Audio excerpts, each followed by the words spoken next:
You want me to speak to Hugo and persuade him to hunt for this magical skull? With my help, of course. Gordon blinked. No. I was rather hoping that you'd agree to hunt for it on your own. I was so taken aback that I jerked and narrowly avoided colliding with yet another waiter hoisting aloft a silver platter with more elaborate but unappetizing canapes. Everyone always asked for Hugo. He was the celebrated treasure hunter, and I was the inexperienced upstart who rarely got a look in. Me? Yes, you. You're smart, resourceful, and powerful. You're the perfect person to search for the skull. Before I started to preen at his gushing praise, I tilted my head and gave him a narrow-eyed look. My earlier excitement was fading away. How many other treasure hunters have you spoken to before me? 1 or 2. At least he didn't try to deny it. 1 or 2? Gordon shifted his weight. Okay, he admitted. Maybe it's more like 6. Let me guess, I said wryly. The others declined because they don't want to annoy Hugo, and you won't ask Hugo because he'll definitely say no. See?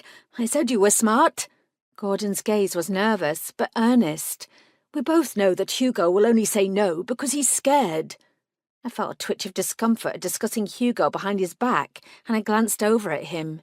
The beautiful brunette was still by his side, but he wasn't looking at her. He was looking at me, his expression inscrutable. I nodded. Hugo is scared that your investigation will prove his parents' culpability in Lady Rose's disappearance. And likely her murder, too. But they might have had nothing to do with it. Your investigation means that speculation about their involvement will never stop. But my investigation could also prove that they weren't involved and clear their names, Gordon protested. I drew in a deep breath. Do you think they were involved? Honestly, he shrugged. I have no idea. There is circumstantial evidence, but nothing concrete. He didn't take his eyes from me. Lady Rose had family too, Daisy, and they deserve closure. But the simple fact is that I'm running out of avenues to explore. If this magical skull doesn't provide any answers, I'm prepared to put my investigation to rest for good and tell Lady Rose's great-aunt, Grace Assigny, that we'll never know what happened. I rubbed the back of my neck. Everything about Lady Rose's disappearance all those years ago was complicated, and I didn't want to get involved if it would hurt Hugo. I cared about him too much. Gordon was right. Lady Rose should be found so her remains could be taken care of properly and her family had answers. But those answers might never be found. Life wasn't fair, no matter how much we wanted to believe otherwise.